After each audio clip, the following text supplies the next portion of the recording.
And then we're recording. Can you hear? Yeah. Can you hear the sound? Yes.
Okay, can you hear me?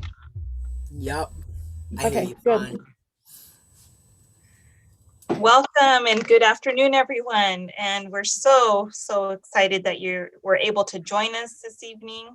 My name is Carolina Alfaro, and I'm the director of the Warrior Cross Cultural Center.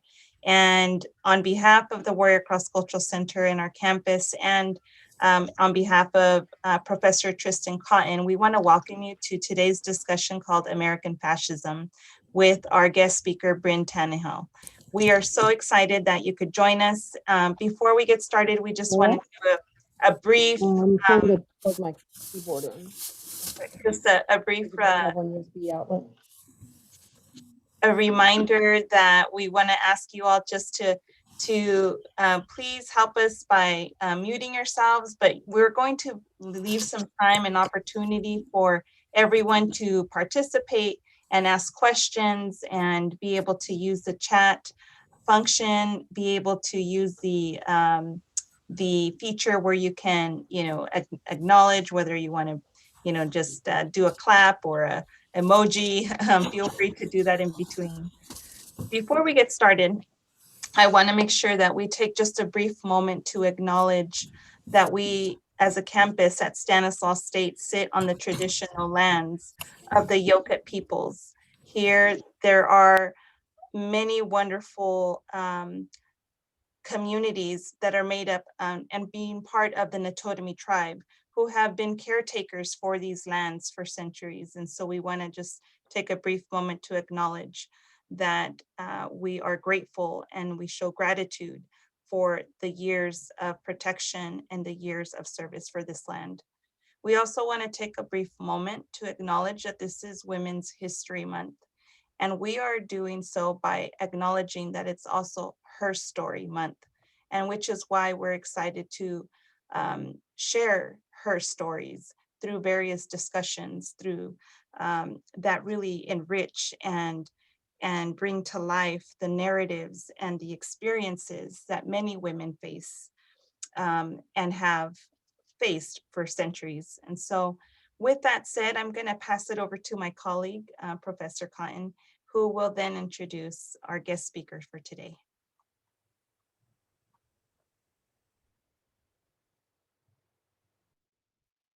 And you're muted, Dr. Cotton. Okay, how's that? That better? Can you hear me okay? Yes. Okay, great. Fantastic. Thanks so much. That's a great introduction. And I just, before I begin, I want to just take a moment and acknowledge, particularly because it's Women's History Month, the violence that was done in Atlanta, where 8 people were killed, 6 of whom were Asian American women, and I do believe that it was a targeted hate crime, and it was devastating to just deal with that, to go through that.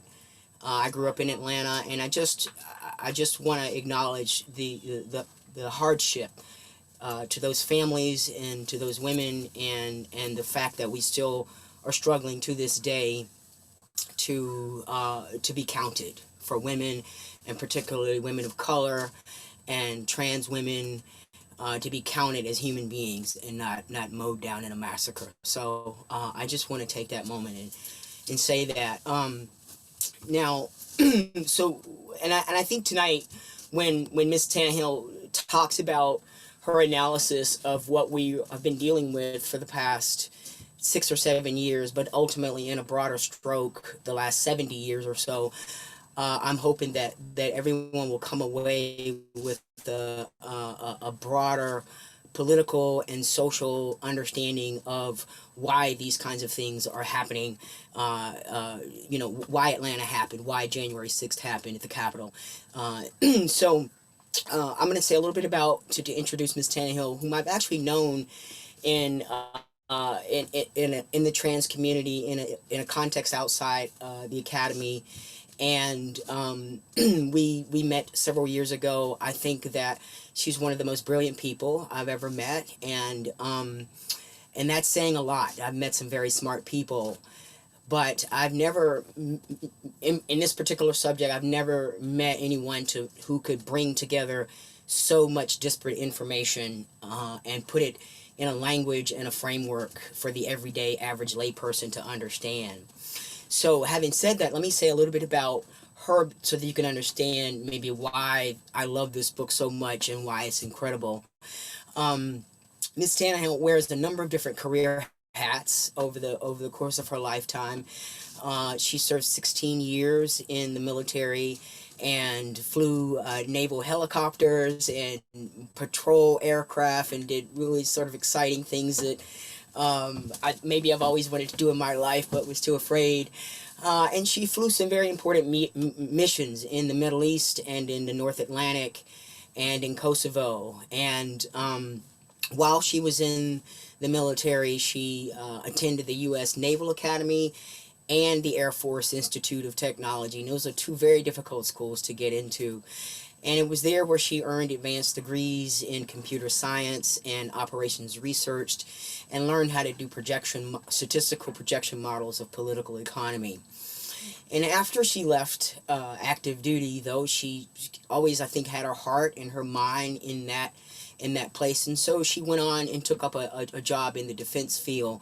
But at the same time, she moonlighted as a trans activist and a writer of LGBTQ social policy and civil rights. And she has a whole website that's dedicated to her blogs and her papers that she's written on various types of laws and social policies that have come down the pike. And at the moment, she currently works as a senior research analyst at RAND, which is a major think tank in Washington, D.C. politics.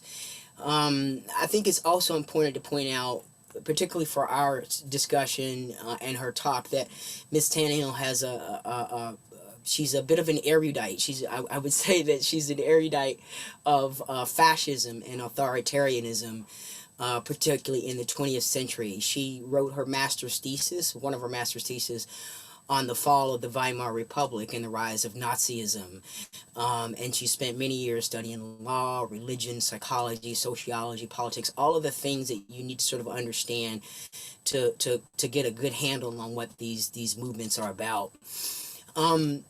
So one of the things, and I'll be brief here and wrap up, but one of the things when she first brought the book to me, I wondered what kind, after I read it, which was, you have to know, this is also an area that I have a personal penchant for all of my life, is politics. But when I read this book, I thought, what kind of a person puts can put a book together like this, because it is truly a comprehensive analysis while at the same time being very detailed and specific, and it's written in a language that most people can understand. So I wonder, what kind of a person can put together all of this material into one whole. And I realized that a lot of it has to do with the career path that she's taken. It takes somebody with the bird's eye view, so to speak, someone who's been trained to see the world from above. Someone like a pilot, for example, who's trained to take all of the things into consideration, into account when flying. It takes someone like a statistician or a political economist who has the tools for analyzing and distilling large amounts of data that seems disparate on the surface level, and then to be able to crunch that data to explain human behavior and political and economic patterns. It takes someone with a special sensitivity as well, a very special sensitivity to being oppressed, to living in the social margins, and having your life directly impacted, their everyday choices directly impacted by the policies that are set in Washington.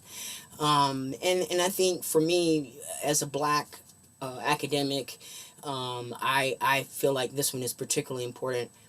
It takes someone who's not afraid to deal with race and the role of white supremacy, white grievance, white resentment, that's tilting American politics currently farther to the right of autocratic rule. So it really takes someone with all of those abilities. So I'll turn it over to her now, but I will say she's written extensively. This is not her first rodeo. She's written another book, another tome, so to speak. But she's written for the New York Times, Salon, USA Today. She's written for Slate and the HuffPost, all of these places that I also read as well. So I am proud to turn this over to Ms. Tannehill and let her do her thing, and she's one of our own, which is also important to me. So without further ado, the floor is yours. Thank you so much for that absolutely flattering beyond what I deserve introduction, Tristan. I really appreciate it. And I met Tristan years ago, and I floated the idea of writing a book for him through his press. And we came back and revisited about 2 years ago when I was starting to put this together. I just have to say, for the record, if anyone ever looks at this again, that my opinions and thoughts here are my own and not representative of the Rand Corporation as a whole. I do not represent the Rand Corporation in this talk today. So I'm going to go ahead and share a presentation with you here first.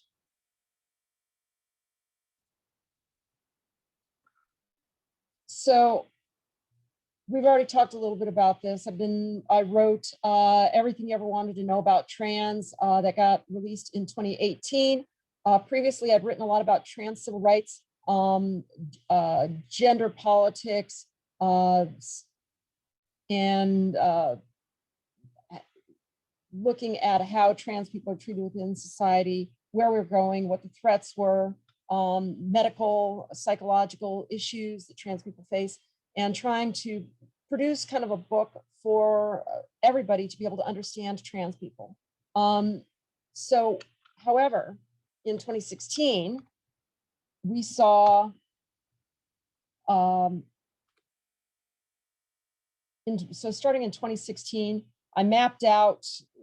I saw that we were starting to have a movement growing around the Trump campaign that looked really dangerous to me. And that had me worried. And I started mapping out how weak protections for transgender people were, and by extension for lesbians and gays and bisexual people as well. And what I found was absolutely terrifying, that there's all sorts of things you can do once you pack the Supreme Court. Not the least of which would be the Korematsu decision of 1943, which decided that you can intern Japanese Americans and take all their possessions away based solely on the assumption that, well, they're Japanese, they probably are fifth column, so let's put them all in camps. And that was pretty much all they needed. There were no instances of a Japanese fifth column in the end anyway. So right before the 2016 election, though, I recognized we were vulnerable. I was at this LGBT leadership meeting in Chicago, and there was a lot of grassroots activists. And then there was me and a senior lawyer who's a friend of mine, and Tristan's. I'll name drop here. It was Shannon Minter, and me and Shannon were hanging out in the back as kind of legal, him as the legal advisor and me as sort of the reality check on what the activists were planning on doing with a Clinton administration. And during one of the sidebar conversations at a lunch break, I was talking with one of the organizers, and I looked around, and this was October 31st, 2016. And I said to him, so what happens if Trump wins? I mean, if he wins, none of any of what we're talking about here happens. We're done, right? And it's not going to happen. I'm like, but it could. What are we going to do if it does? And his response was, well, I guess we'll figure it out as we go. And the problem is we never figured out what we were going to do. We kind of stumbled through the most unusual, terrifying presidential administration in US history. And that's saying a lot given that we have Andrew Johnson in our past. So at that point, I started trying to figure, after Trump won, I started putting together, how did this happen? We have a man who is criminal, corrupt, misogynistic, racist, completely unsuited for the presidency, either via his qualifications in life or by his temperament. Why did this happen? What does it mean? Where are we going? And the book had some false starts, but eventually it started coalescing around a narrative. And I'm going to kind of tell you what I found as I went. And it's a kind of a story of where we've been, how we got here, why that's terrifying, and how hard it's going to be to step back from the brink that we're still on. The election of President Biden is by no means the end of the Trumpist movement in the United States and what the Republican Party looks like today. So we'll start out with the root cause of all this, where the original sin lays, and that is slavery and the fact that the United States and white people have never dealt with the legacy of slavery and the things it did and are continuing to do. One of the things that's also mixed in there that's uniquely American is the relationship between slavery and religion. People don't like to talk about it, but the origin of the Southern Baptist Convention was it was formed as a breakaway from the regular Baptist Convention in 1845 because they didn't like the fact that Baptists were being singled out for owning slaves, and that being slave owners didn't make you a bad person. And they created an entire religion based off of wanting to promote theology that says owning slaves isn't just okay, it's ordained by God. So after the Civil War, failure of Reconstruction was the next failure point. And again, religion was heavily mixed into it. But what we saw was a rollback, systematic rollback of civil rights laws and particularly voting rights laws. People forget that we have had Black representatives in the South immediately following Reconstruction. But over time, Black voting in the South dropped to absolutely nothing as Southern states passed laws that were neutral on their face, but were overwhelmingly designed to prevent Black people from voting. And the result was that Black voting and registration dropped to effectively zero. I believe in the 1904 election in Tennessee, 8 Black people managed to vote. And at the same time, you had a Supreme Court that ruled that, well, the federal government has no stake in, is actually constitutionally barred from enforcing civil rights laws, and that it has no reason to step into state laws that are neutral on their face, but overwhelmingly affect one group of people. And if this sounds vaguely familiar, that's exactly what we're seeing in 28 states with 253 bills meant to restrict voting rights today, in states that are predominantly GOP held after the 2020 election because they don't want minorities voting. This is going, and we have a Supreme Court that's likely to rule just the way the Supreme Court did in the 1880s and 1890s, and that gave us Jim Crow. So this is a quick figure, and it's just showing how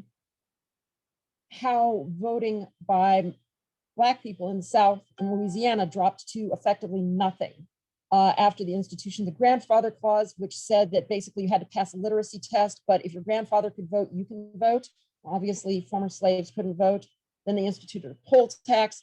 Then they instituted primaries where only white people could participate. And then they had the understanding clause where somebody at the polls would read a paragraph to you and then ask questions. And it was white people that were running the polls, and only the white person behind the desk could decide whether the answers given were right or wrong. And unsurprisingly, Black people didn't pass this very often. Gee, I wonder why. So this is the kind of history that the United States has with civil rights. And it should look eerily familiar because we're reliving it today with what the GOP is trying to do in terms of voter suppression. So let's go to the religious right. We've already talked very briefly about how the predominant religious group in the South, the Southern Baptist Convention, had deep origins in slavery and Jim Crow and the Klan. I mean, the Klan was predominantly a white Protestant evangelical organization, although it would take mainline Protestants as well. Today, by the time the Civil Rights Act and the Voting Rights Act came around, mainline Protestantism was in decline, and it was Southern evangelicals who were the opposition to the modern civil rights laws that define where we were and still should be, but aren't, as they're weakened by the courts. During the 60s, starting in approximately, so going back, sorry, jump back a little bit, we started seeing Democrats, Southern Democrats pulling away from Northern Democrats starting in 1948 with Strom Thurmond's third party run. You saw it as white Democrats started voting in the South, started voting for Goldwater, who was an arch conservative and very much states' rights. But Nixon was the first to fully embrace this with his Southern strategy, with his idea of co-opting Southern white racists to try and make elections more competitive for Republicans, I should say. And it's also worth pointing out that the religious right wasn't initially interested in abortion. This was, so as much as I'd like to say, oh, this has always been about religion and abortion. No, this started out with Southern white evangelicals who opposed the Civil Rights Act and the Voting Rights Act, coming together, backing Nixon, mostly over the issue of school integration and the fact that they were about to revoke, and in 72, they revoked nonprofit status for schools that would not allow Black students in. And this was really the origins of the religious right as a political force, which until then had generally regarded politics and religion as something that were separable. After starting in 1972 on, they weren't. This ended up with the forming of the Moral Majority by Jerry Falwell and Paul Weyrich in 1972. Falwell's name should be someone who's very familiar to you all. Paul Weyrich wouldn't be, but he was the founder of the Heritage Foundation, an arch conservative organization that's one of the key players in the Republican Party today. And he was also one of the founders of a number of ALEC and a couple other anti-LGBT organizations in the early to mid 80s. So he was unusual in that he was a Catholic, but this is where you started to see super conservative Catholics coming together with the Southern white evangelicals to form a conservative religious voting bloc. The conservative Catholic bloc is more concerned with abortion, but the dominant faction, the white Southern evangelicals, was much more concerned with race and segregation. But let's not forget that as we go forward, because even as they shift from during the 80s, they realized that the race baiting wasn't getting them as far, and they started shifting their focus much more towards abortion and LGBT people. Last thing to talk about very briefly here is the Gingrich Revolution of 1994. Gingrich from Georgia was the first part of the wave of white Southern evangelical Republicans who basically broke away from the Democrats and started making the Republican Party a force in the South. And what set Gingrich apart was as far back as 1978 when he was running for Congress. He said, never forget that we're in a war for power, right?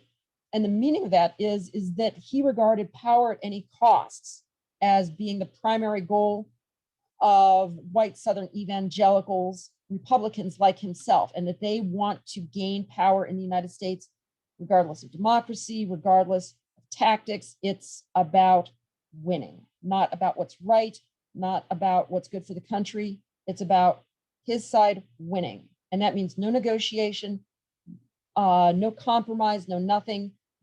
Democrats are the enemy, and we will fight to the death for that power, and we will rewrite the rules to do so when necessary. And that was a shift in American politics at that point. So going forward, and this is kind of a skim of a much longer book, starting around 2000-ish, after the election of George W. Bush, he pushes for a bunch of, or the religious right pushes for a bunch of conservative, socially conservative bills. They don't get anything they want. And Bush is wrapped up around 2 wars that are really unpopular. And the agenda of the religious right isn't particularly popular either. And so the religious right at this point realizes they can't win at the ballot box. They can't win politically or culturally. After Lawrence versus Texas, the Supreme Court ruling that said that sodomy laws are unconstitutional, after the Federal Marriage Act fails, and they don't get a constitutional ban on same-sex marriage, they realize their goose is cooked, that eventually there is going to be same-sex marriage, and that they're going to have to break the system in order to get the society they want, the rules they want, the courts they want, the politicians they want, right? So this is particularly dangerous. You have a party within the United States that's disproportionately represented deciding that they don't want democracy anymore because it's actively inhibiting them getting their goals. And they think that their goals are more important than democracy or the will of the people or the majority of the nation's wishes. One of the weird things that they started doing, this hasn't been talked about a lot, is the religious right started courting Putin started going to Russia in the 90s and started working with Putin and some of his oligarchs in the early 2000s, right? And they realized, hey, look at this. You've got a guy who's destroyed democracy in Russia, but they're getting all kinds of great socially conservative laws against women and gays and abortion and all this stuff. Maybe we don't need democracy. And they started seeing Putin's Russia as a superior alternative to what we have in the US. And that's, you can see where this is starting to get scary. So jumping forward to 2010, you have Republicans pulling off massive gerrymandering, voter suppression after the 2010 election and the birth of the Tea Party. And the Tea Party was primarily white Southern evangelicals, very radical. They didn't believe in compromise or working with the other side, and that any kind of weakness or working with Democrats or anything like that, or lack of purity, is grounds for expungement. And they eventually ended up claiming scalps of Cantor, Boehner, and Paul Ryan, essentially. And this also started giving rise in the 2010s to bizarre conspiracy theories, like not just Barack Obama is a Muslim and a Kenyan, but he's gay, Michelle is transgender, and their kids are stolen, right? And this is a view that is starting to become increasingly common with Tea Party types, your far right. Unfortunately, Tea Party now controls the Republican Party because they have veto power. And at this point, the original Tea Party members, people like Joe Walsh, would be considered way too liberal for the modern Republican Party. And George Bush would be considered an ultra leftist. And think, for those of us who are a little bit older, if somebody had told you in 2006 that by 2020, George Bush would be considered way too liberal to ever be part of the Republican Party, that would have seemed crazy. And you'd wonder, well, did we become Nazis? And the answer is, well, kinda. Trump was unusual in that he was very Gingrichian. He wasn't particularly college educated. One of his professors from college called him the dumbest effing student I ever had. He wasn't a deep thinker. He didn't sound like a politician. He sounded like Rush Limbaugh or Sean Hannity. He was great at tapping into the racial and resentments and other kinds of resentments of the white evangelical base. He was an avatar of white Southern evangelical id. He was what they wanted. They didn't want Ted Cruz. They didn't want Paul Ryan. They wanted someone who sounded like a ultra conservative talk radio show host who was willing to be awful because it fed them what they wanted to hear. And that's how we ended up with Trump. And we just had the bad luck of having Clinton as the candidate in 2016 who had very strong negatives. There's polling data that the Democrats might have survived in 2016 if Biden had been running, but that's neither here nor there. The result was we got a president who was fundamentally unfit for office and who was the id of a group of people that is everything that has been wrong with America historically. So jumping back a little bit. So I'm going to talk a little bit about the media environment that gave us Donald Trump and Sean Hannity and Limbaugh and everybody else. Back in the late 80s, there used to be a fairness doctrine. It was an idea, it was a law, or it was a policy that said that radio stations had, or TV stations had to give equal time to different opinions.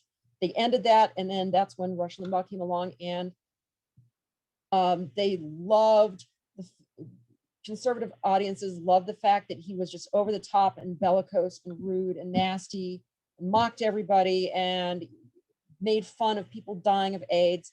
He was the beginning of the Trump voter coalescing around a movement. And he was exceptionally powerful. He had 20 million listeners by the early 90s, and he was given credit for the wave election that gave us Gingrich. A few years later, that created space for Fox News. We've got peer-reviewed evidence that shows that watching Fox News is so deceptive and non-news that you literally know more by watching nothing or reading nothing than watching Fox News. And it's part of the reason why the Republican base has become ungrounded from reality. You remember me talking about believing that Barack Obama is gay and Michelle is transgender. Well, it's only gotten crazier from there with QAnon, with 56% of Republicans thinking that the QAnon conspiracy theory is either partially or mostly true. And under Trump, Fox News became the de facto media. Close to 90% of his interviews were done with Fox News in 1 year. One of the other things is that this insular conspiratorial media teaches you that any information that you get from outside that sphere is fake news or false or wrong or communist or socialist or something. And this leads to people who feel that any information coming from the outside is forbidden knowledge, that your tribe, your group is supposed to have this knowledge, and that any knowledge outside of there is heretical. And I'm going to give a quick description of a concept called Pravda, Istina, and Vranya. Pravda is the truth from a particular point of view. Istina is the real total truth, and Vranya can be loosely thought of as useful bullshit. So in Pravda, the way you would think of it is it's kind of like when Obi-Wan told Luke that Darth Vader murdered his father. Well, it's true from a certain point of view. Istina is that, well, Darth Vader is Anakin Skywalker, and both of them are the same person, and they're Luke's father. Vranyo is just throwing stuff at a wall to confuse people. And we see a lot of that. And that's a common tactic in Russia and currently with the media model that you see at Fox, at Newsmax, OAN, conservative media sources as they are today. And the Rand Corporation did a study of Russian propaganda back in 2015 and noted that it was starting to creep into the United States. And what they found about it was it's high volume and multi-channel. They found it's rapid, continuous, and repetitive. And if you've ever watched any of these conservative TV stations, it's the same thing all day, every day, and then repeating the same thing. I mean, how many news segments can they have on Dr. Seuss in 1 week? And it doesn't have to be, there's no commitment to reality or truthfulness, and there's no commitment to consistency. You don't have to be consistent. And that's how you end up with Mitch McConnell saying that, oh yeah, it's definitely a rule that you can't confirm a judge in an election year. And then 4 years later, you say, yeah, I just made that up, whatever. And that's how we ended up with a 6-3 conservative Supreme Court. So I just wanted to share a few quotes with you on experts on fascism and how they see truth and falsehood and the role of government. And all of these things are quotes that stuck out to me as I researched this. And some of the weird ones was, as I watched Chernobyl, and the character of Valery Legazov was a real one. He really did leave recordings behind. And this is an actual quote from the lead investigator into Chernobyl. And this stuck with me, that as an American theoretically democratic society, we have ended up at the same place as the Soviet Union did in 1986. For them, it was Chernobyl. For us, it's pandemic. And that one right there tells you why it's such a dangerous place for us to be. He tells you what you want to hear, and I don't know if it's true or not, but it sounds good, so F it. And that's where we're at. Truth, false, reality, unreality, doesn't matter.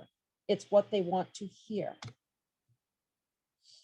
So I want to talk real quick about this lack of grounding in reality also has led to the Republican Party over the past three decades, going after academia, scientists, experts. Over time, it used to be that Republicans were slightly more likely to be college educated than Democrats 3 decades ago. Now the opposite is true. And in fact, they're accelerating away from each other.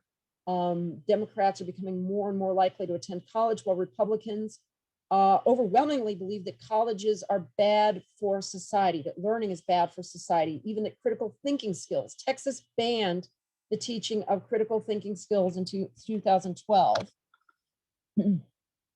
They've also come to this point where they don't believe that expertise is at all useful. Think about Dr. Fauci.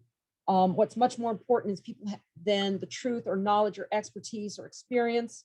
What's more important to them is having the right ideological beliefs on climate change, on religious freedom, on the pandemic, on guns, on anything.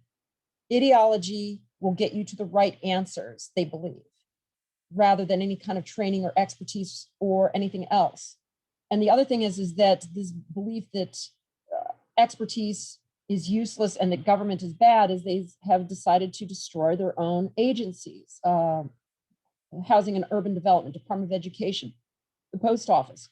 And the Post Office continues to be destroyed from inside out by Republican political appointees. So one thing that people forget is that Obama left a fairly robust pandemic plan for the Trump administration.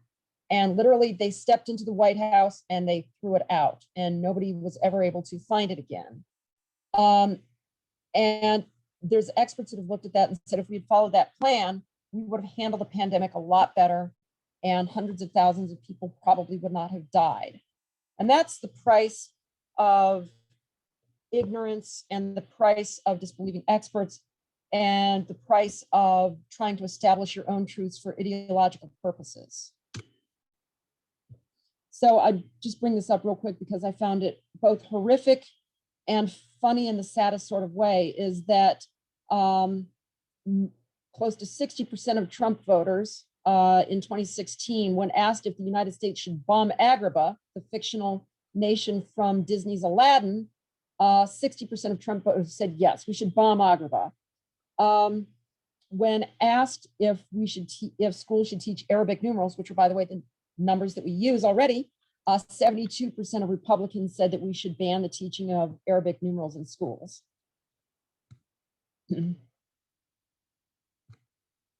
So I just want to point out that the way Republicans in the GOP have decided that truth is irrelevant, expertise is bad, and that only ideology is what matters. This is how we ended up with the pandemic becoming absolutely inevitable and our mishandling of it so. And persons of color, based on the data we have from CDC, show that they were the ones who paid the highest price for the Trump administration's decision to go with ideology and lies over facts and science and expertise, both in terms of jobs, economic harm, and paying with their lives. So when governments fail at pandemics, according to one expert, they deny the disease is a problem, they suppress the scientific information, they blame minorities, and they claim that those who are doing so are dying or doing so because they're sinners. The Trump administration failed at all three of these within weeks. So talk real quick about white evangelicals and how they're different. They are a plurality of Republicans. They're the largest single religious group within the Republican Party. They have essentially veto power over any Republican candidate. So any Republican that isn't in line with white evangelicals and Christian nationalists is not going to win the nomination, which means that any hope that they're going to nominate somebody who looks even sort of moderate, like a McCain or a Romney again, I mean, moderate by current standards, isn't going to happen. They found that white evangelicals have authoritarian and social dominance orientation group traits. Social dominance orientation, meaning that they believe they should be on top and they feel threatened by any group starting to gain equality. And they are an outlier. They are very, very different culturally and philosophically from the rest of America in terms of their beliefs on race and LGBTQ people, on abortion, Me Too, guns, immigration, Muslims. They're consistently the most hostile on all of them. And in particular, and not surprisingly, they are the most likely to hold views on race that if just nobody talked about race, there wouldn't be a problem, that shootings of Black people are isolated incidents, and that most of the time when Black people are shot, it's their own fault or they deserved it. Belief that Black people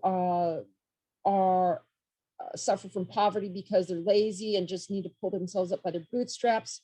Opposition to anything to help minorities or to allow them to vote more easily. On abortion, they are the group most likely to believe that it should be banned entirely. And if a woman is going to die, oh well, they both get to go to heaven. So they are really extreme, really outliers compared to the rest of Americans. Generally, if you look at what the national average for anything is and what the views of white evangelicals are, they are twice as conservative as the American public at large.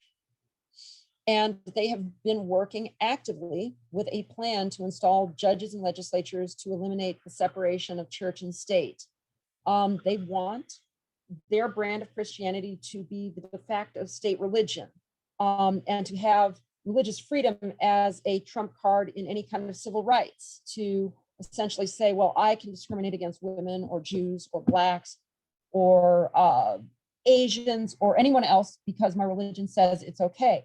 And you say, well, that only occurs inside of a church. Well, keep in mind, something just shy of 20% of all hospitals in the United States are owned by the Catholic Church.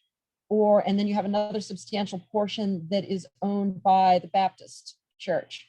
So you can see where this starts to, and a lot of schools that get funding from the government also, and we're talking primary and secondary education schools, are religious schools. So you can see how this starts going horribly, horribly wrong.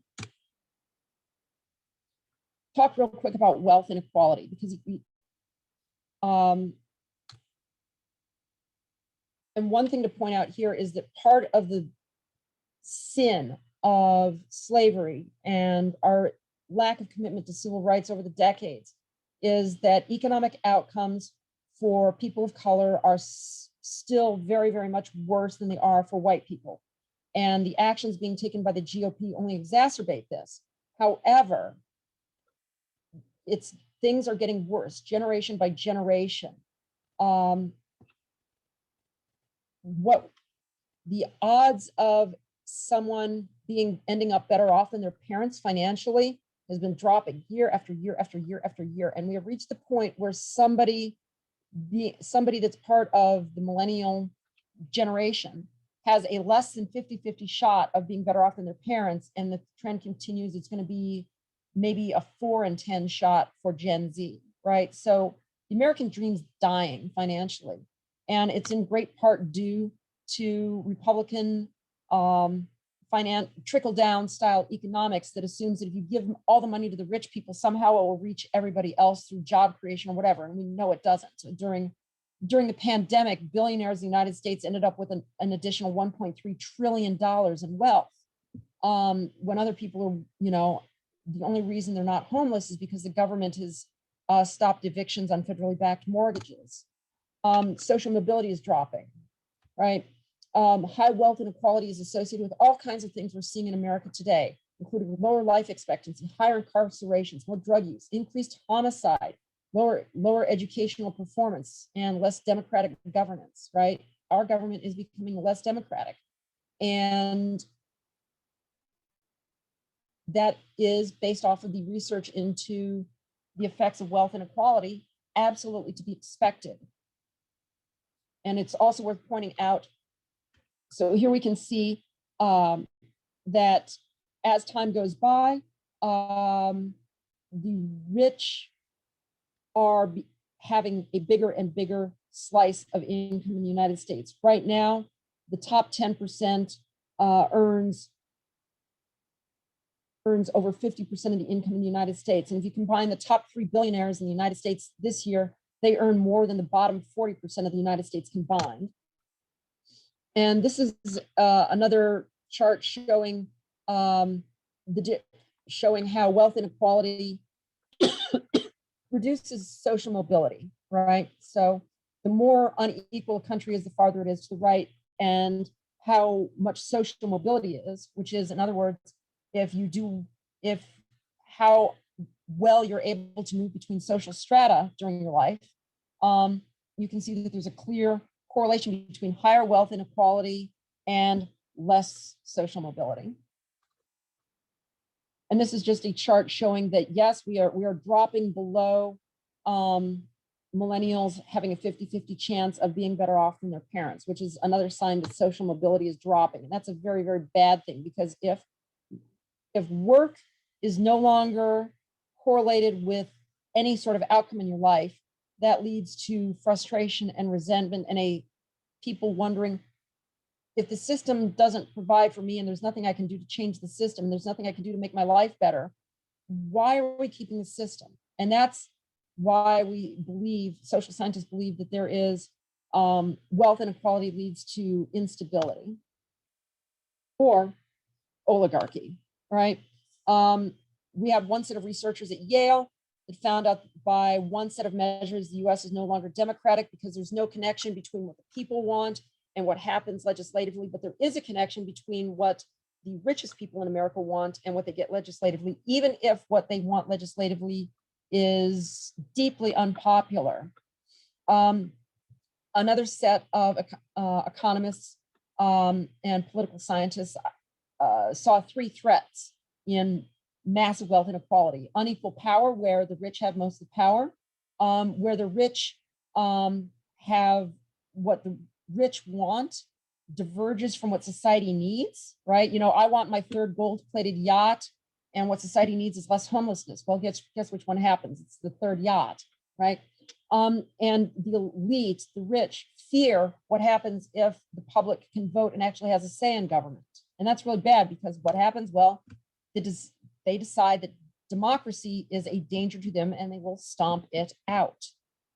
Another thing that they tend to do is that they tend to capture the referees. And Nobel Prize winning economist Joseph Stiglitz called it regulatory capture, where the rich basically insulate themselves from any kind of regulation by either weakening government agencies or buying off judges or installing judges who will never uphold laws that or rulings that would hold them accountable. Traditionally, oligarchs tend to leverage social conservative votes. What they have in common is that they both see democracy as preventing them from getting what they want. And that's where you see the Republican Party being the party of basically rich oligarchs and the religious right.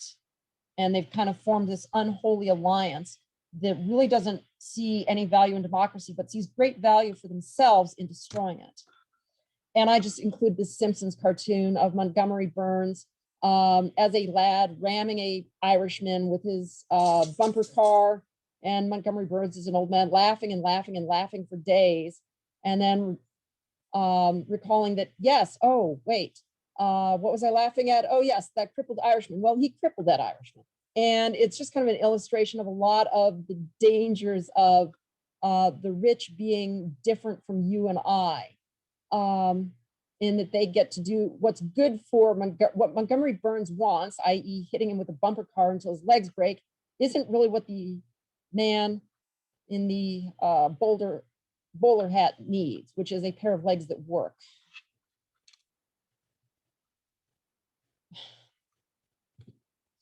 And this is just a few quotes about how the American economy has ceased to work for the vast majority of people, and how oligarchy, as it's become within the Republican Party, is actively hostile to democracy as we would like to have it and as it should be.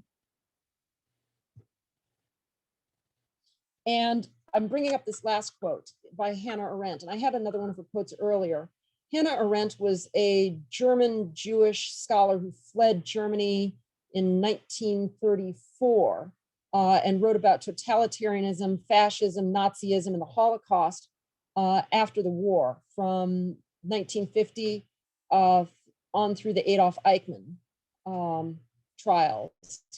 And so when she says something and you look at it and you go, oh, that's why you should be worried. That's one of these quotes that made me, when I was researching this, made me go, oh, and recognize how dangerous this is in a historical sense. So Republicans, they've decided they don't want democracy, right? Both of their primary bases, the rich and white Christian nationalists, realize that things aren't working out in their favor in the long run. White people are going to be a minority sometime around 2044, maybe 2043, 2045, depending on immigration, other factors, but it's going to happen. However, Republicans hold all the major electoral advantages or are making them worse, right? So in most states, state legislatures, they've gerrymandered the opposition out of existence. They're actively using voter suppression to try and rig elections the same way. Southern states were rigging elections through voter suppression in the 1890s, and they're still doing it today. Using the Electoral College. The Electoral College has a bias towards small states and rural states. Right now, this last election, the tipping point state was 4 points to the right of the United States as a whole. And in 2024, we're expecting to be somewhere between 4.5 to 5 points right of the rest of the United States, which is to say that the next president is going to have to win by a minimum of about 5 to 6 points to win the election, right? If they're a Democrat. For a Republican, they can lose by 5 points and still have a 50-50 chance of winning the Electoral College. And we're seeing an increasing urban and rural political divide. Some states that have used gerrymandering and voter suppression and taking away all the power from the governor have effectively no longer democracies, right? And the Senate skews 5 to 6 points right of the nation now. What you see as a Senate that is governing for a very small group of people that is far more conservative than the rest of the United States. So we have a government that doesn't really represent the center of the United States or even the United States in general. You have a government that primarily represents one much smaller minority segment of the government.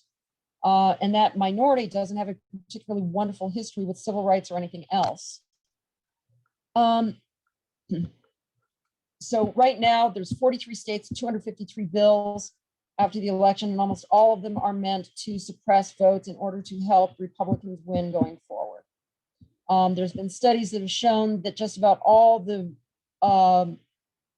voter ID laws that have been passed in the past 20 years are aimed at reducing minority votes, and they're done with surgical precision based off of data that the GOP has.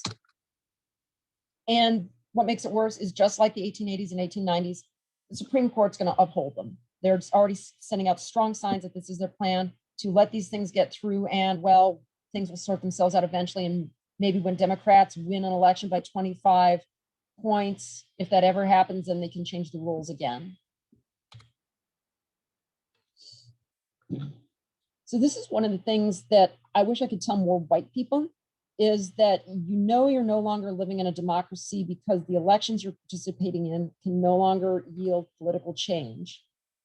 This is a quote on how Republicans see gerrymandering. It's not, there's no interest in democracy or representing the people. What they want is to maximize their control and create effectively permanent single party rule.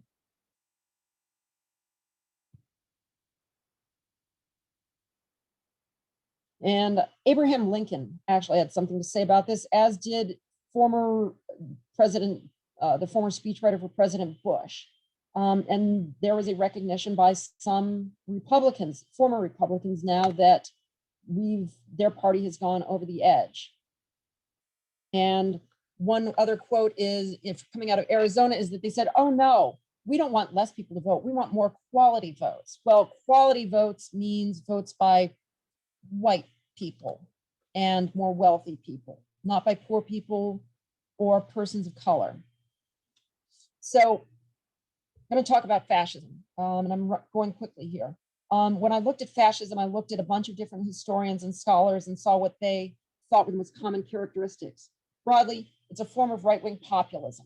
What it's not, okay, people hear fascism and they think Nazi, and Nazi is just one kind of fascism. So fascism isn't goose-stepping or bad Art Deco architecture, death camps, silly mustaches, land wars in Asia, or even always totalitarian. And totalitarian is different than authoritarian or autocratic.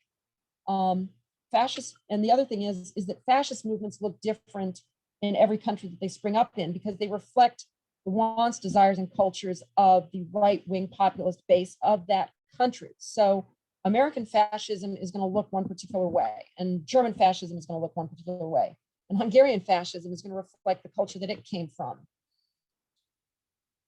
It's worth pointing out that Hitler got some of his ideas on how to implement oppressing minorities in Germany from Jim Crow in the United States, and he cited it in some of his writings. And even back in the 30s, American writers who studied fascism noted that that fascism, when it came to the United States, would look distinctly American. So I'm just going to talk real quick about the characteristics that I found, right? So fascist movements tend to have a lot of misogyny and sexual anxiety, very strict gender roles, hostility to LGBT people, any feeling of anything that's seen as effeminate is bad, evil, wrong, inferior, contempt for the poor, the weak, human rights in general. If anybody remembers Donald Trump on the campaign in 2016, making fun of the reporter with cerebral palsy, that was one of the big cues for me. Is, oh, and he got away with it, right? And he still got elected. And that was a big cue that this is a dangerous movement because of how they view people who are disabled. And if anybody remembers who the first people to disappear into the camps in Germany were, it was the disabled. That was their testing grounds for what came later. So fascist movements believe that the past was glorious, wonderful, and then something bad happened with cultural urban elites and cosmopolitan societies, and multiculturalism came in and with their awful values and destroyed a good, great country. And when Trump's motto of "Make America Great Again" fit very well within that narrative, that at some point in the past, prior to access to reproductive health, prior to LGBT people being out, prior to the Civil Rights Act, America was much better. It's anti-egalitarian and xenophobic, and they fear changing the social ordering, right? And this broadly describes what white evangelicals fear. They fear a Browning America. They fear an America where LGBT people are accepted. They fear an America where women have rights to bodily autonomy. Religion and government are intertwined. The Germans tried to pull religion into their sphere, but failed. The Italian fascists did an okay job of pulling in the Catholic Church and getting into the line. In modern fascist movements that we see in Poland, Turkey, Hungary, the United States, yes, religion is very, very central to their narrative that we are restoring a country to God's greatness, that we have lost due to depravity and sin in multicultural cities. Rejection of expertise in anti-intellectualism, except in very specific technical fields. We've already talked about this. Powerful and continuing expressions of nationalism. Trump's entire narrative and plan for American foreign policy was America first. Corporate power and the wealthy are protected. If IRS audits are down 92% under the Trump administration, courts packed with business-friendly judges, yes. Suppression of labor, and particularly labor power. The first thing done in Germany after Hitler took power is he wiped out the labor unions and the communists. And that happened even before the Reichstag fire and the Enabling Act. So this, if you look in the United States today, labor has never been weaker, and the Republican Party has been incredibly hostile, and the judges they've installed have essentially destroyed the labor movement in the United States. Most of the country, after they got rid of the collective right to sue, we are very, very close to the entire country being a right to work state.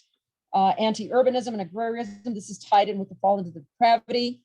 There is a field that the real Americans, the real salt of the earth, the heartland, are rural places. Well, who lives in rural places predominantly? White people, and people who tend to be much more religious, and tend to also be one particular brand of Christianity. So what else is there in fascism? Well, selective populism headed by a single man from which all political power flows, which is to say you have an autocrat, right?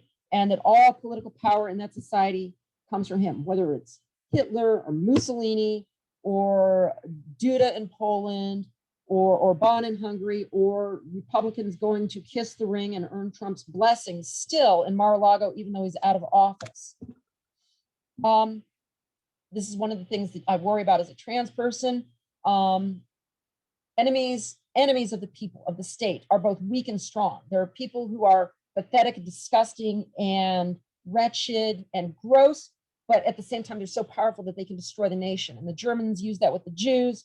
And you can see that with the narratives the Republican Party is using, that the United States is doomed if we continue to let immigrants in, or that transgender people are going to doom the nation, or that if we allow gay people to get married, everyone's going to forget how to have babies, and then we'll collapse as a nation.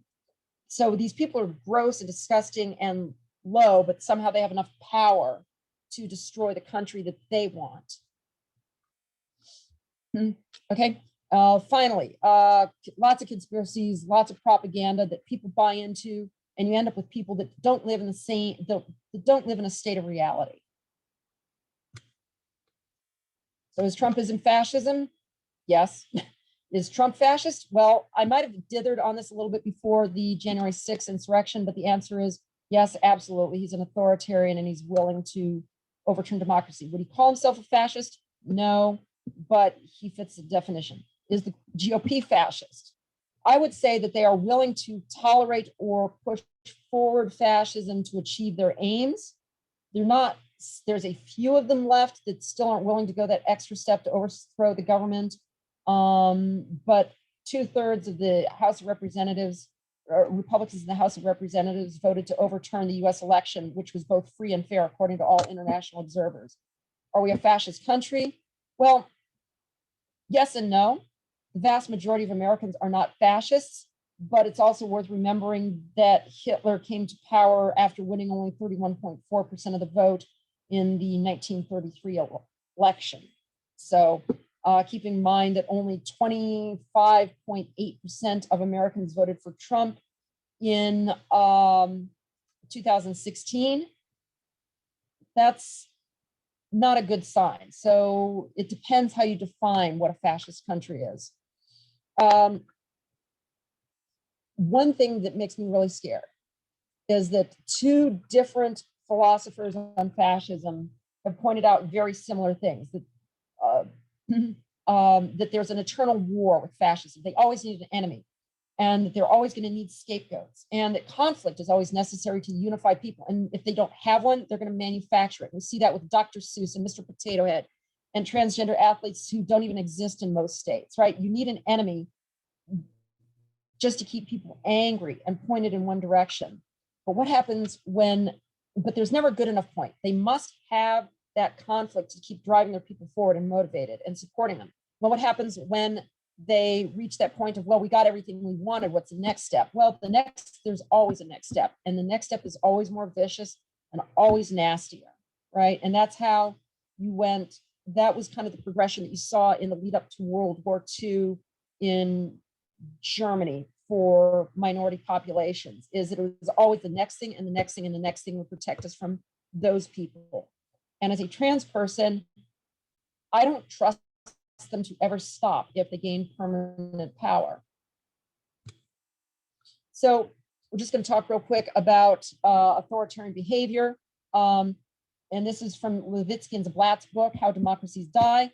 Rejection, lack of commitment to democratic rules of the game, denial of the legitimacy of political opponents, toleration or encouragement of violence, and readiness to curtail the civil liberties of opponents, including the media. Well, the answer is that when you look at all of the things in the right-hand column, when they started writing the book in 2017, Levitsky and Zablat said that we were failing at maybe 7 or 8 of them.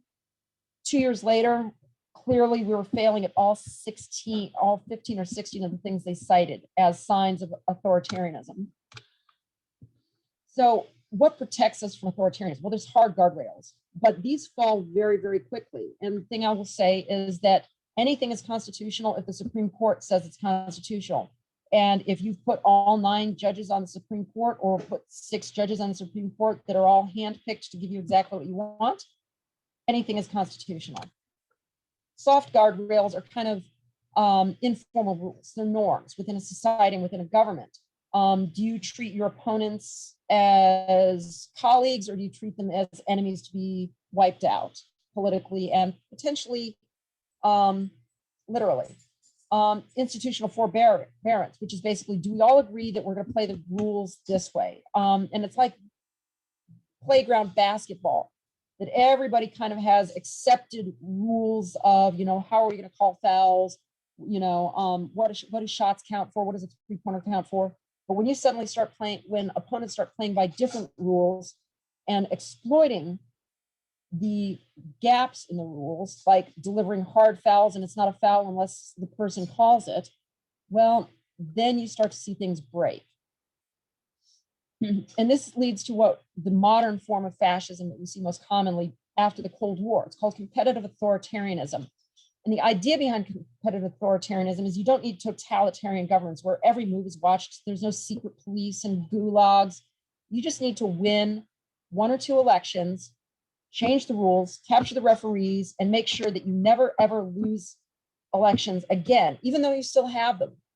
But the playing field is so tilted that your opposition can never win. And that's basically what we're seeing in Wisconsin and North Carolina, where Democrats would have to win by 20 or 30 points to win back control of the legislature. And that's exactly the same sorts of things we've seen in Hungary and Poland and Turkey, and to a lesser extent Russia, where they don't care about maintaining the facade, they just stuff the ballot box. So I talked about this briefly.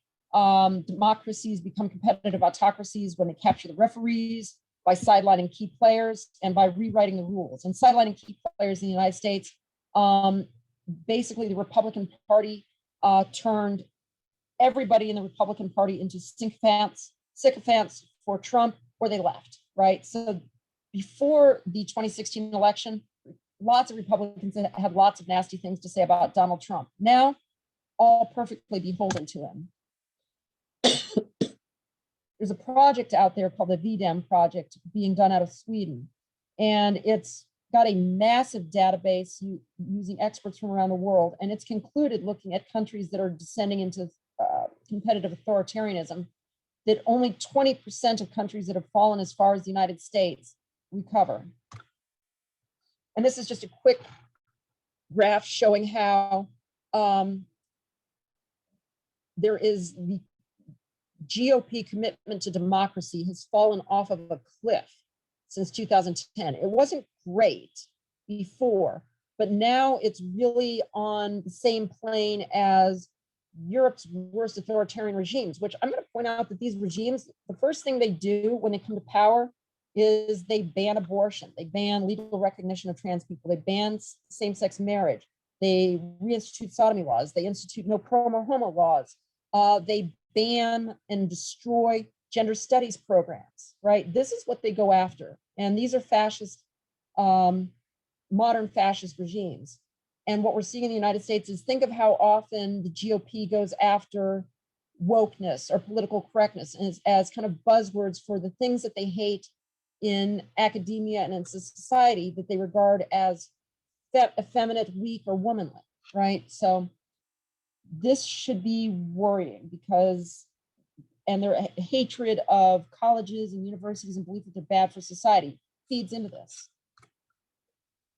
And this is just kind of a flow chart, and you don't need to work your way through it. But what this means to illustrate is how this is a self-reinforcing cycle between businesses and the wealthy, Republicans, the courts, and the Christian right. And they all, once they gain power, make each other stronger and stronger and stronger. And it gets harder and harder and harder to break this cycle. And we're very, very deep into the cycle at this point. The only ones not getting everything they should out of this is the Christian right, who don't get much from business other than businesses supporting Republicans. They're not making a ton. They make money off of Republicans passing laws favorable to churches, but the businesses and the wealthy aren't putting money into churches. But this has always been the way, because Hannah Arendt noted this precisely 70 years ago.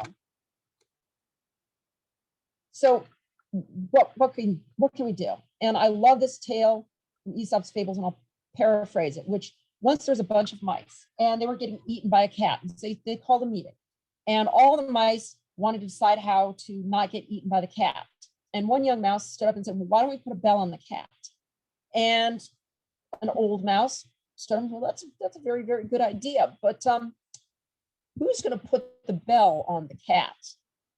And the moral of this is, it's one thing to say that something could or should be done, but it's quite a different matter to actually do it. And unfortunately, the American system of government at this time is rigged to ensure that whatever solutions we can come up with, not just rigged, but built almost intentionally this way, to ensure that whatever solutions we come up with can't be implemented, right?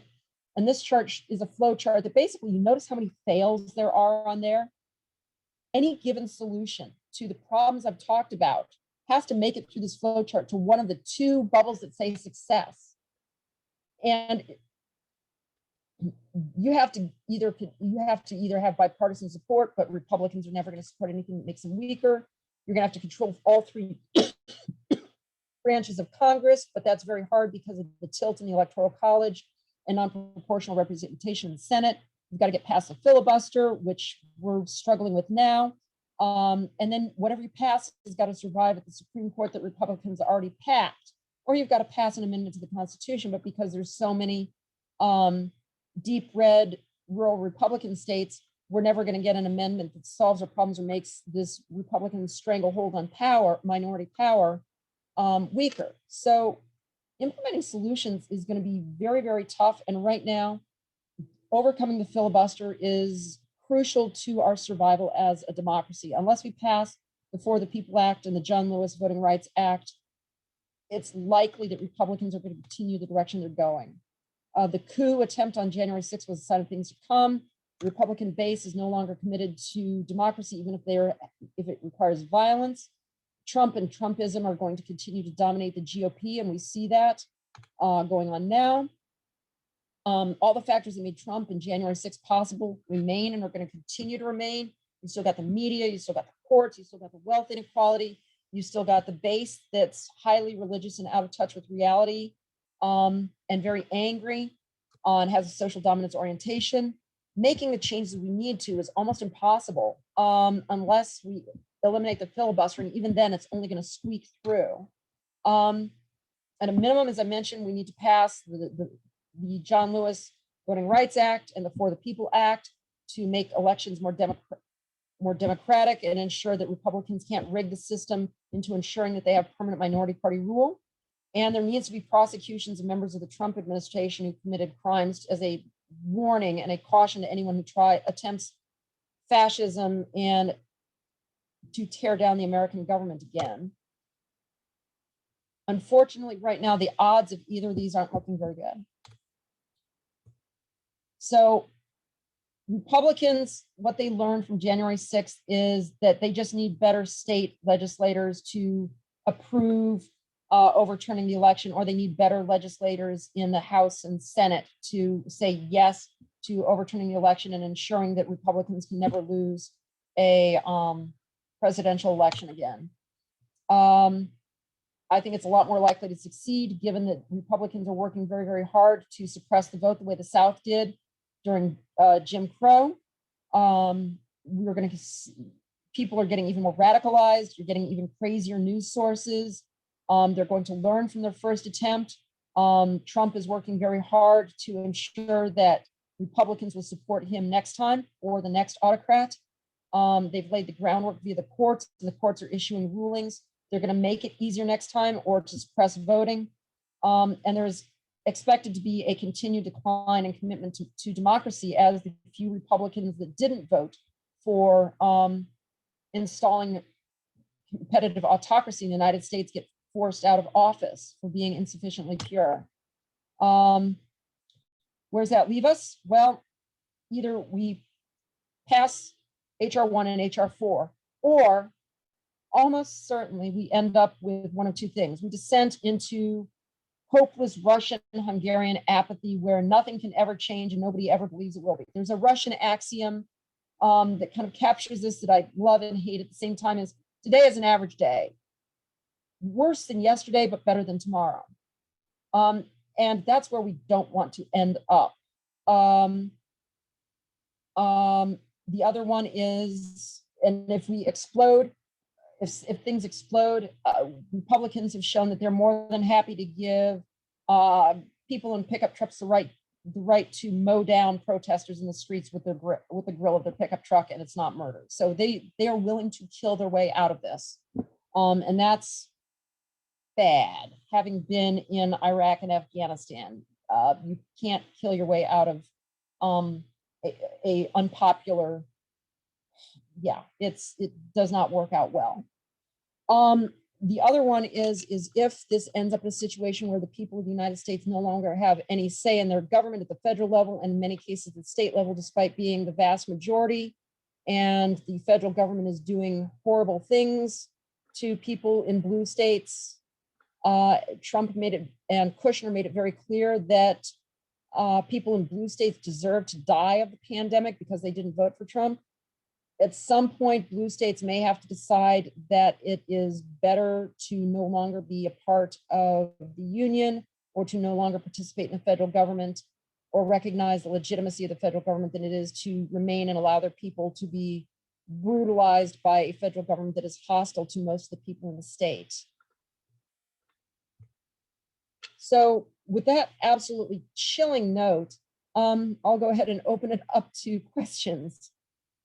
Well, first of all, I'm giving you thank you so much. You're welcome. It's this is my first time I've heard you give the talk, and it's incredible, and it's also it's sobering, and it's chilling, and I've read the manuscript so many times I've forgotten. So I think you're probably reciting it in your sleep by now.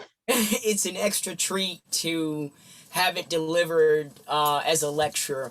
And so I want to give folks an opportunity to ask questions. I had a ton of commentary.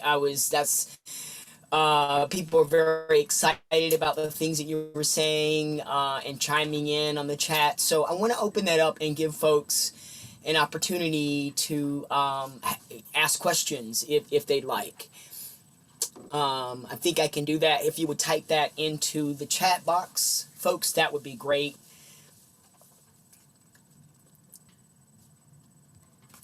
And so while people are doing that, I think one of the things I'll say that I was particularly struck by, because every time I read the book, I get something new out of it, and then hearing from you today, I get something like a whole nother level of it, and that has to do with the Russian thing. I think 4 or 5 years ago, when we were watching Trump being investigated for Russian meddling, and I think a lot of us, you know, what most folks didn't know, including myself, and this was what was so informative with the book, was how much the religious right and people we would call oligarchs in America went and got in bed with Russia, or actually, you know, sent people there and studied Putin. And so while all of this is sort of going on with Trump, and I think it was Robert Mueller was doing the investigation, we were sort of sitting around thinking that it was a one-time incident. And I think one of the things that's fascinating about your book is that you lay the groundwork for showing how the infiltration by Russians has been going on for quite some time, with the planning of people in our own country. And yeah, so that was particularly compelling, I think, for me to hear, among a lot of things. But I want to give other people an opportunity to ask questions. I don't know if Carolina, people just type their questions into the chat box, correct? Yeah, or you can unmute, and we probably have room for like 1 or 2 questions. Okay. And I can stick around longer if people want. Yes, yeah, and if people want to stick around after. Yeah, people just want to ask a question, or maybe that's cool too.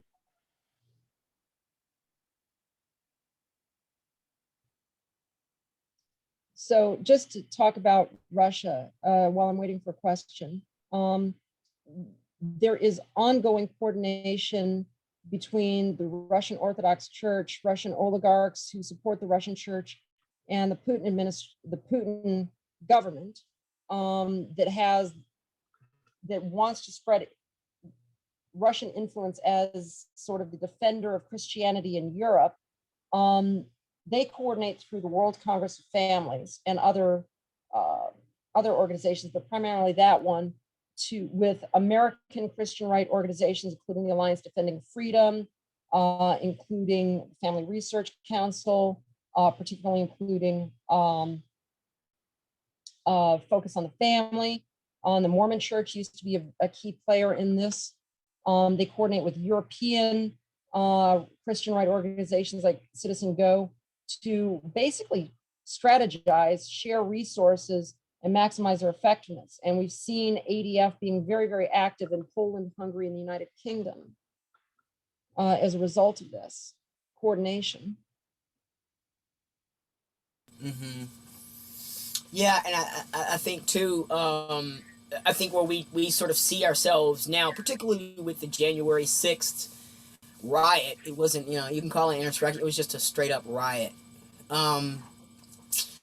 is that, and then the aftermath of that, like hearing Republican politicians, I think the most recent guy was saying he was, he wasn't afraid because they were good law-abiding citizens, but had they been BLM protesters, he would have been terrified. So guys like him, people like Ted Cruz, who sort of downplay the significance of what that was about, or even try to blame it and project it onto Antifa or the left.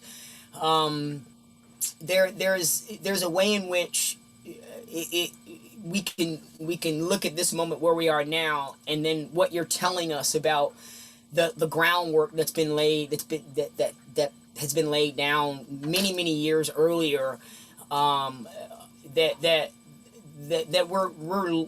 literally it's an attack on our democracy.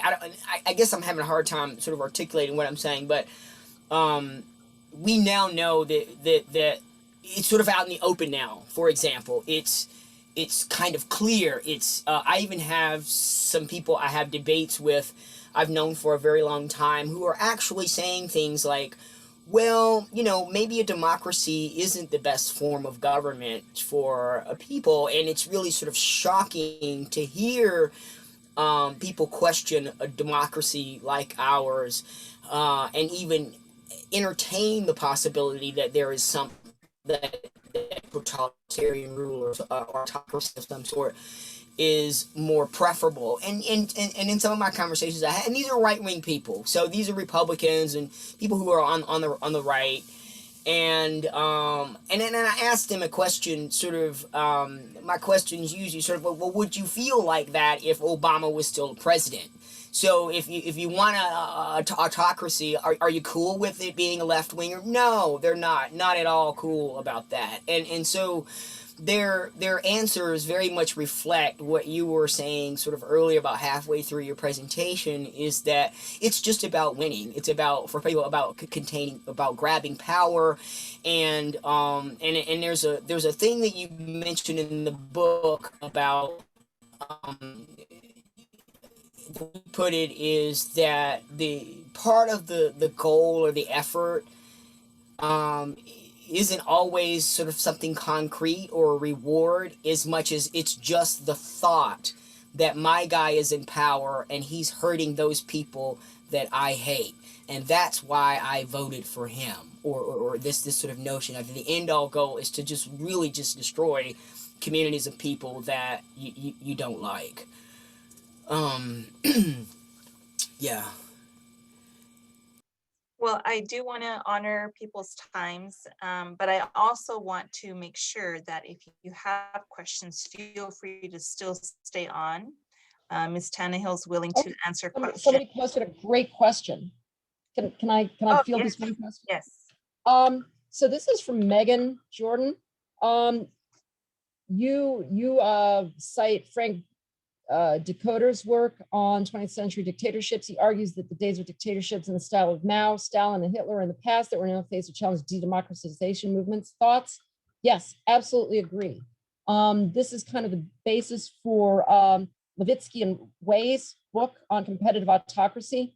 And there's some other books that have noted something similar, that post-Cold War, a new phenomenon has emerged, which is essentially things that look like democracies but aren't. They maintain some sort of veneer, but the ruling party tilts things very deeply. And they note, as does Balint Magyar in his book, the Mafias, post-communist mafia state, on the evolution of Orban's Hungary,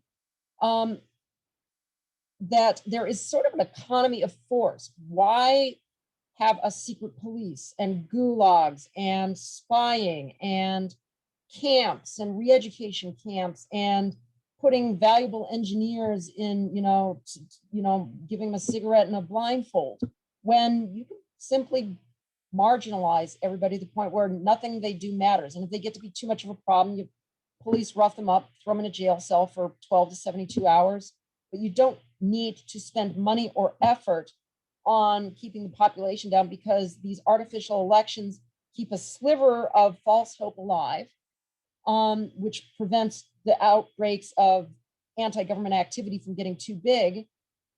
But you're also not spending money or wasting resources on keeping people down who are already completely powerless against what you have anyway.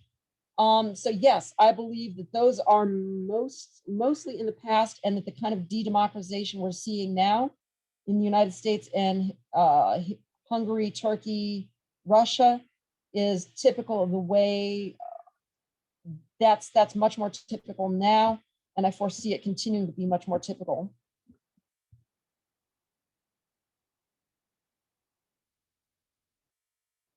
That's a great question and response. I think in part, harking back to what you were saying earlier, is that something like authoritarian movements, they sort of spring up organically based on the culture and the historical tradition in which they occur.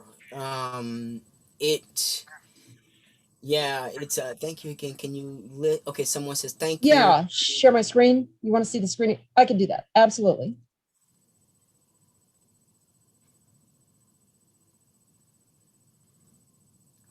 So my suggested reading, the best ones, How Fascism Works is a good one. End of White Christian America is very good to our particular situation. The Spirit Level is fantastic at understanding wealth inequality. The Fifth Risk by Michael Lewis is really, really good at understanding just how bad destroying your own government capabilities for expertise are. I mentioned How Democracies Die is being really, really influential. Competitive Autocracy by Levitsky and Lucan Way, very, very good. My colleague Jennifer Kavanaugh's book from Rand on truth decay is really, really good at understanding how propaganda works in the context of the US and Russia.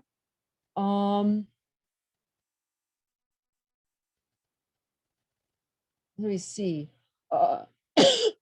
Rat Fucked by David Daley is really good at understanding how very deliberately the Republican Party set out to destroy democracy starting around 2010 and how they did it.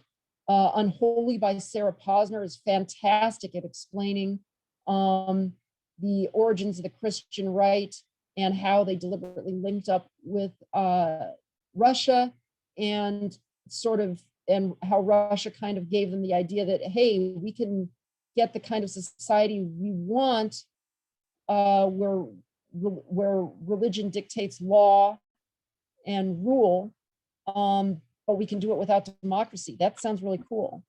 So yeah, those are some of the books that I thought were really, really some of the most influential in what I wrote. Oh, Let Them Eat Tweets. That was a really good one too.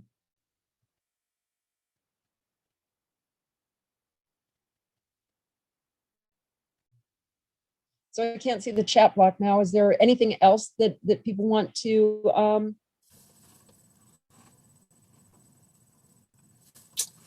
I think we might be close to. Oh, go ahead. Somebody had something. I was just going to say that we've also recorded this presentation. So for any guests that are here today, you can always ask us, reach out to us, and we can share some of the information that you might have missed. Great. Thanks, Carolina. And Tristan has the PowerPoint presentation as well. And I'm sorry to kill you with PowerPoint. It's just there's so much information that I have to have some sort of cue. Unfortunately, that's what the military gave me. It's great. It's fantastic.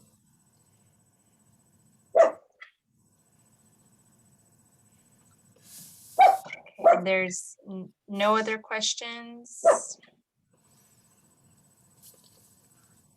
Well, with that said, thank you so much. Thank you, Ms. Tannehill, for spending this evening with us.